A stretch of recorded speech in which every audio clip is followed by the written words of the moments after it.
Hello दोस्तों। मुझे उम्मीद है कि आप सभी अच्छे होंगे। दोस्तों, फिन निफ्टी में कोई खास मूव नहीं आया है।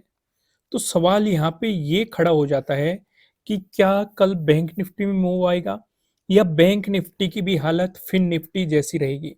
क्योंकि एक्सपायरी के दिन कोई खास मूव नहीं आना, दोनों तरफ के प्रीमियम खाना, चाहे कोई पॉजिटिव साइड पोजीशन बनाने की कोशिश कर रहा हो या नेगेटिव साइड पोजीशन बनाने की कोशिश कर रहा हो, तो प्रीमियम गलाने की कोशिश की गई है दोनों तरफ से ही।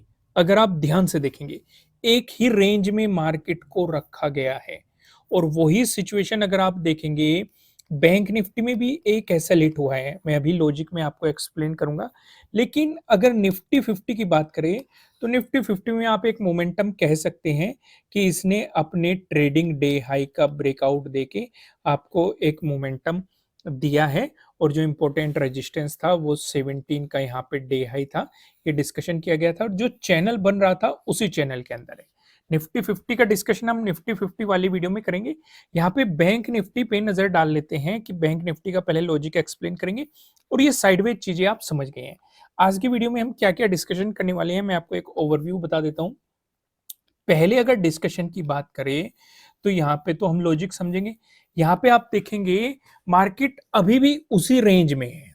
वन डे के टाइम फ्रेम पे जो एक रेंज बनाई थी मार्केट ने, जब ये मोमेंटम आया था, अभी भी उसी रेंज में है। उससे बाहर नहीं निकला है, ना ऊपर की तरफ निकला है, ना नेगेटिव, ना नीचे की तरफ निकला है।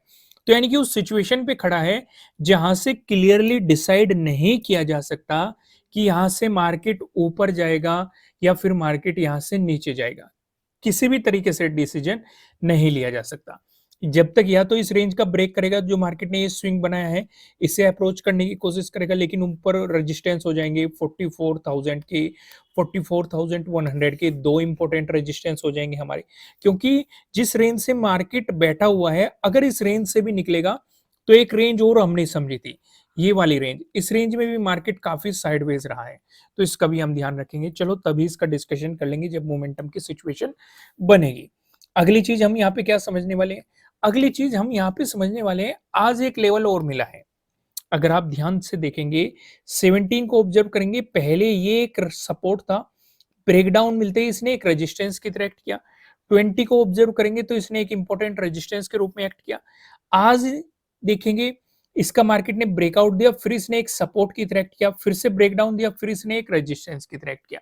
यानी कि 3 दिन से लगातार ये लेवल रेस्पेक्ट कर रहा है। हालांकि पहले भी इंपॉर्टेंट रहा है, अगर आप देखेंगे 12 को अगर इसे आगे एक्सटेंड करेंगे, सपोर्ट हमें देखने को मिला था।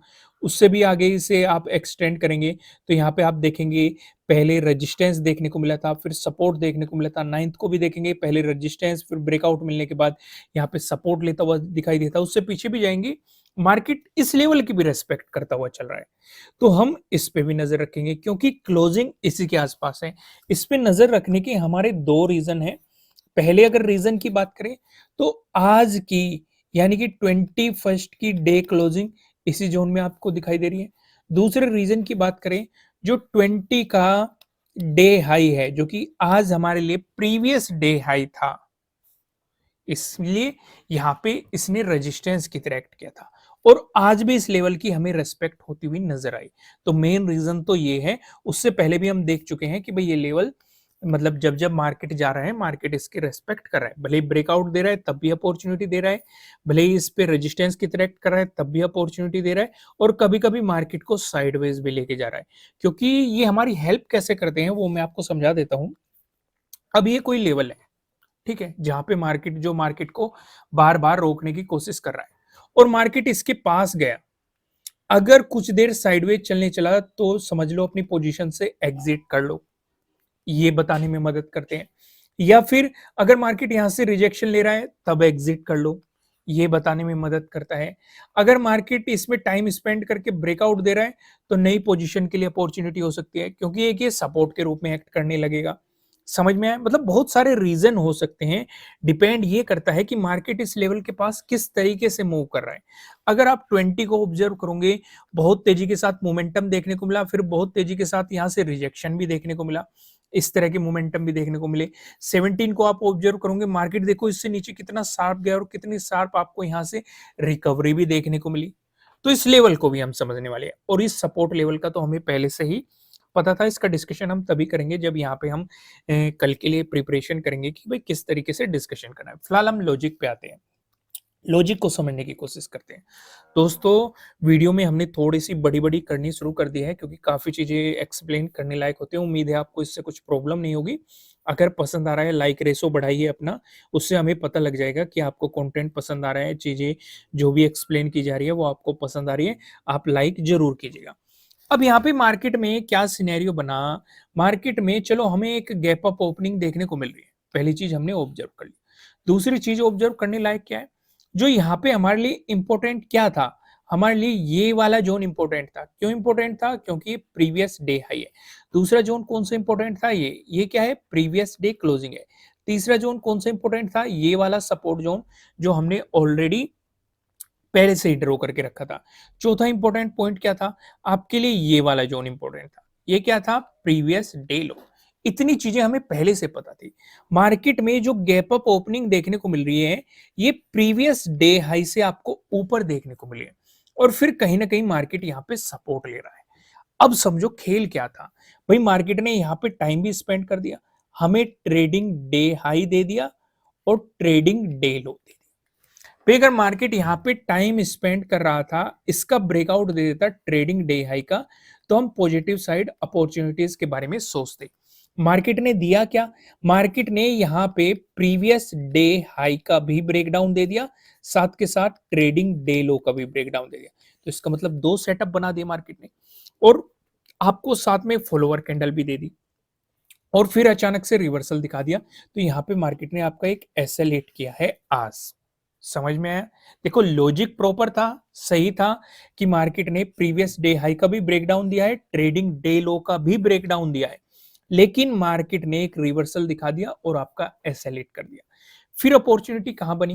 देखो अपॉर्चुनिटी बनने को तो यहाँ पे भी बन रही है। मार्केट ने एक बेहतरीन सी ट्रेंड लाइन आपको दिखाई दे रही है, इसका ब्रेकडाउन दिया और मार्केट ने काफी बेहतरीन मोमेंटम दिया। यहाँ पे आपको काइंड ऑफ चैनल भी देखने को मिलेगा, जो हम चैनल निफ्टी 50 में देख रहे हैं। अगर आपने निफ्टी 50 वाली वीडियो देखी होगी, निफ्टी 50 में भी एक चैनल मार्केट फॉर्म करता हुआ चल रहा है। यहाँ पे दिन में ही आपको एक चैनल देखने को मिला। अगर किसी ने चैनल नहीं देखा तो आपको यहाँ पे एक सपोर्ट लाइन का ब्रेकडाउन देखने को मिला। अगर किसी ने कुछ भी नहीं देखा, भाई ना ये देखा ना ये देखा, मार्केट ने नया ट्रेडिंग डे लो आपका यहाँ पे बनाया। ट्रेडिंग डे लो का भी आपको यहाँ पे ब्रेकडाउन देखने को मिला है। चीजें समझ में आई? क्लियर हुआ? नीचे आपका ये सपोर्ट जोन था। देखो सपोर्ट जोन इस तरीके से मदद करते हैं। अगर मार्केट यहाँ पे सपोर्ट लेके ऊपर चला गया तो नेगेटिव साइड अपॉर्चुनिटी बनती ही नहीं है। अगर मार्केट इसके बाद भी इसका ब्रेकडाउन देने की कोशिश करता तो हम कहीं ना कहीं अपने प्रीवियस डे लो को पकड़ने की कोशिश करते, एक मोमेंटम की और उम्मीद कर सकते थे हम। चीजें समझ में है? दोस्तों 6 दिन ही बचे हुए हैं, जो 50% का ऑफर चल रहा है। 6 दिन बाद यह ऑफर खत्म कर दिया जाएगा। नीचे डिस्क्रिप्शन में आपको एप्लीकेशन का लिंक मिल जाएगा। फिलहाल मैं आपको लेके चलता हूँ वन डे के टाइम फ्रेम पे। वन डे के टाइम फ्रेम पे ज़्यादा डिस्कशन हम नहीं करते हैं, आपको ऑलरेडी सारी चीज़ें पता है। सपोर्ट जोन या मार्केट एक रेंज में भी चल रहा है, तो बार-बार डिस्कशन करने का कोई मतलब नहीं है। मैं सीधा आपको यहाँ पे लेके आता हूँ 15 मिनट के टाइम फ्रेम पे। अब चीज़ें समझते हैं। भई एक चीज़ तो हमें पहले से पता थी कि आपको इसे आगे एक्सटेंड करना है। दूसरी चीज़ हमें क्या पता चल गई? Previous day closing. भई आपका प्रीवियस डे लो भी इसी ज़ोन में है, ये सपोर्ट ज़ोन भी है, ये आपके लिए एक रेजिस्टेंस ज़ोन है, प्रीवियस डे क्लोजिंग भी आपकी इसी ज़ोन में है। ये वाला आपके लिए क्या है? ये वाला है आपके लिए प्रीवियस डे हाई। समझ रहे हो चीज़ें? क्लियर हो रही है? अब यहाँ पे एक-एक पॉइंट समझने की कोशिश करना।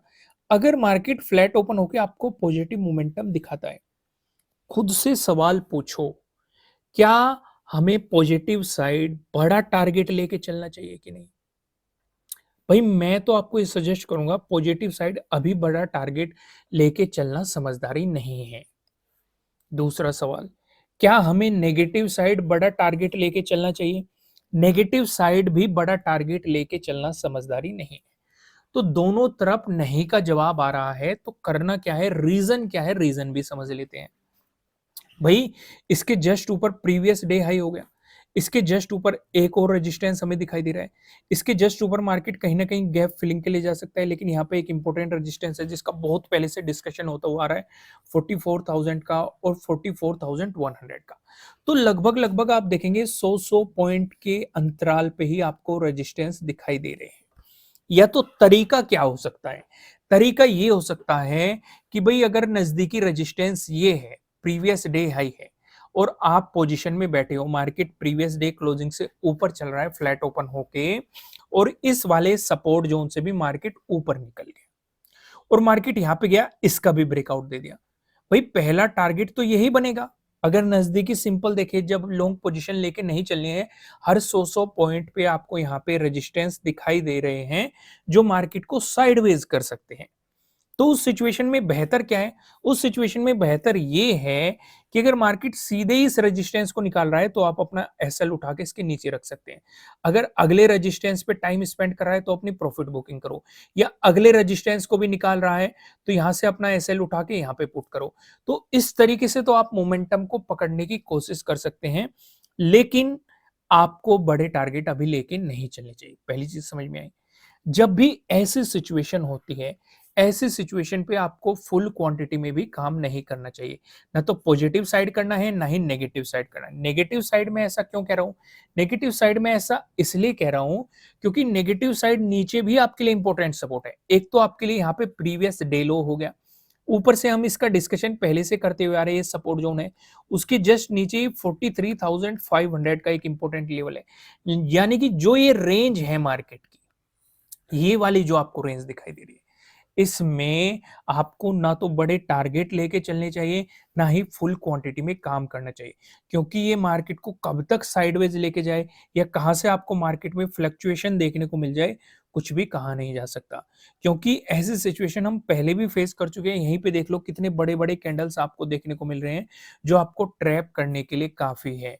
आपके अपोजिट अगर चले जाते हैं, तो आपको ट्रैप करने के लिए बहुत ज़्यादा है ये चीज़ें, समझ में आ गई। इसलिए मैंने क्या कहा कि भाई या तो मार्केट को 44,100 से ऊपर निकलने दो, जो कि बहुत दूर है। अभी इस बीच आप छोटे-छोटे टारगेट लेके काम कर सकते हैं, आप क्वांटिटी में काम कर सकते हैं, ठीक है? या फिर मार्केट को 43,500 से नीचे निकलने दो, तब नेगेटिव साइड सोचना। क्लियर हो गया? तो हमने यहाँ पे डिस्कशन कर लिए नेगेटिव साइड के भी और पॉजिटिव साइड के भी। जल्दी से मैं आपको नेगेटिव साइड का भी बता देता हूँ। पॉजिटिव साइड आपको रेजिस्टेंस पता चल गया, अगर मार्केट फ्लैट ओपन होकर नेगेटिव मोमेंटम दिखाता है तो इस सिचुएशन पे प्रीवियस डे लो आपका पहला सपोर्ट और यहीं पे आपका एक और सपोर्ट जोन है, फिर यहीं पे एक और सपोर्ट जोन है। अपॉर्चुनिटी तब बनेगी जब मार्केट यहाँ पे 43,500 का ब्रेकडाउन देके प्राइस नीचे सस्टेन कर देगा। वहीं पे अगर आपको गैप अप ओपनिंग देखने को मिलती है, दोस्तों गैप अप ओपनिंग का डिस्कशन करने से पहले मैं आपको बता दूं, आपके लिए किसी भी तरह का ना तो कोई बाय रिकमेंडेशन है, ना ही कोई सेलिंग रिकमेंडेशन है। ये जस्ट एजुकेशनल पर्पज से बनाई गई एनालिसिस वीडियो है। इन्वेस्ट करने से पहले आपको अपनी रिसर्च करनी है, अपने इन्वेस्टर की सलाह लेनी है, क्योंकि प्रॉफिट भी आपका होने वाला है, लॉस की जिम्मेदारी भी आपको अपने आप लेनी है। अगर गैप अप ओपनिंग का सिनेरियो बनता है, जैसे कि आपको पूरा फोकस प्रीवियस डे हाई पे रखना है। एक बात तो मैं आपको समझा ही चुका हूँ कि भई अगर हर 100-100 पॉइंट पे लगभग-लगभग यहाँ तक 44,100 तक आपको इम्पोर्टेंट रेजिस्टेंस दिखाई दे रही है। इस बीच कहीं भी गैप अप ओपनिंग हो जाए, तो जितने भी रेजिस्टेंस है, मान के चलो अगर इन रेजिस्टेंस से यहाँ पे ओपन हो रही है तो ये आपके लिए सपोर्ट के रूप में एक्ट करेंगे। ये रेजिस्टेंस बने रहे, अगर यहाँ पे ओपन हो रही है तो ये भी आपके लिए सपोर्ट बन जाएंगे। अगर यहीं पे ओपन हो रही है तो सिर्फ ये सपोर्ट बन जाएगा। ये चीज तो आप अच्छी तरीके से जानते हैं, क्योंकि अगर रेजिस्टेंस है, ब्रेकआउट मिलती उसकी सपोर्ट करने की पॉसिबिलिटी बढ़ जाती है। यहाँ तक चीजें क्लियर होगी। अगर अगला डिस्कशन करें, यहाँ पे चीजों को समझने की कोशिश करें, आपको प्रीवियस डे हाई पे मार्केट ने गैप अप ओपनिंग देके मोमेंटम दिखाया, तो बड़े टारगेट तो लेके नहीं चलने हैं। आपको रेजिस्टेंस जोन पता है कहाँ कहाँ पे है, लेकिन आप स्कैल्पिंग कर सकते हैं या फिर ट्रेलिंग स्टॉप लॉस का इस्तेमाल करते हुए मोमेंटम को पकड़ने की कोशिश कर सकते हैं। वहीं पे अगर मार्केट यहाँ पे रिवर्सल दिखाता है, देखो सपोर्ट भी नजदीक नजदीक है, तो इसलिए मैं ये कह रहा हूं कि अगर इस बीच शांति से भी बैठे रहोगे तो कुछ प्रॉब्लम है नहीं, अगर आप देखें तो। दूसरी चीज, अगर गैप डाउन ओपनिंग मिलती है तो मेन इंपॉर्टेंट हमारे लिए यही जोन है, 43,500। इस बीच कहीं भी गैप डाउन ओपनिंग मिल जाए, कुछ भी नहीं करना है जब तक 43,500 का ब्रेकडाउन नहीं मिलता है। नेगेटिव साइड आपको नहीं जाना है। दोस्तों वीडियो को लाइक कीजिएगा, कमेंट करके बताना एनालिसिस कैसे लग रहे हैं। नए हो सब्सक्राइब करना, बेल आइकन प्रेस करना, जिससे आपको आने वाले वीडियोज़ के नोटिफ़िकेशन मिल सकेंगे और कमेंट करके मुझे बताना एनालिसिस कैसे लग रहे हैं। नए हो सब्सक्राइब करना, बेल आइकन प्रेस करना, जिससे आपको आने वाले वीडियोज़ के नोटिफ़िकेशन मिलेंगे। फिलहाल इस वीडियो में इतना ही, फिर मिलेंगे किसी नेक्स्ट वीडियो में किसी अच्छे कंटेंट के साथ। Thank you.